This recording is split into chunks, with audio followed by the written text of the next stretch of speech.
আসসালামু আলাইকুম, welcome to my channel Mukti's lifestyle থেকে আমি মুক্তি। আশা করি দেশে এবং দেশের বাহিরে যে যেখান থেকে আমার আজকের ভিডিওটি দেখতেছেন সবাই আল্লাহর রহমতে বেশ ভালোই আছে। আমিও আমার পরিবারের সবাইকে নিয়ে আল্লাহর রহমতে আপনাদের দোয়ায় বেশ ভালোই আছি। তো আজকেও আর একটি নতুন ভিডিও নিয়ে আপনাদের সাথে শেয়ার করতে চলে আসছি। আসলে অনেক লং টাইম নিয়েই আপনাদের সাথে ভিডিওগুলো মাঝে মধ্যে শেয়ার করতেছি।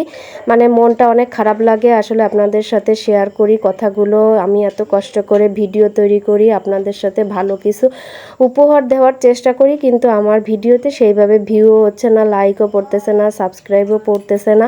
তো এই কথা চিন্তা করে অনেক কষ্ট লাগে, অনেক খারাপ লাগে যে এত কিছু কষ্ট করে আপনাদের সাথে শেয়ার করার চেষ্টা করি, কিন্তু আপনারা আমাকে সেইভাবে সাপোর্ট করতেছেন না। তারপরেও মনের কষ্ট দূর করার জন্যই অনেক দিন পরপরই আপনাদের সাথে ভিডিও নিয়ে চলে আসি শেয়ার করতে। তো এই ভিডিওটা হচ্ছে আমার আব্বু আসছিল, সেই সময় রান্নাবান্না করছিলাম, রান্নাবান্নার একটু ঝামেলা করছিলাম, সেই রান্নাবান্নার উপরেই ভিত্তি করে ভিডিওটা তৈরি করছি। তো আমার আব্বু হচ্ছে টক ডাল খেতে পছন্দ করে, এই কারণে আব্বুর পছন্দের আইটেমগুলোই করতেছি।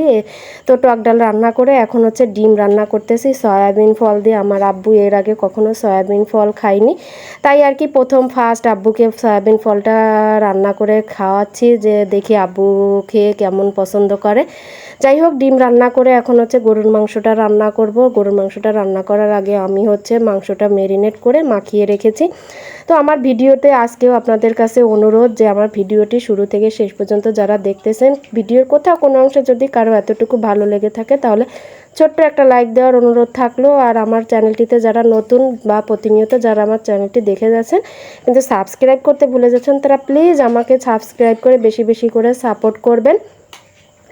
আর আমার ভুল ত্রুটিগুলো হলে আপনারা কমেন্ট করে জানাবেন, যেন আমি ভুল ত্রুটিগুলো সংশোধন করতে পারি। তো যাই হোক, কথা বলতে বলতে এদিকে রান্নাবান্নাও অনেক দূর করে ফেলছি। এবার রান্নাবান্না কমপ্লিট করে তারপর হচ্ছে ঘরের অন্য অন্য যাবতীয় কাজকর্ম করে তারপর হচ্ছে খাওয়া দাওয়াতে চলে আসছি।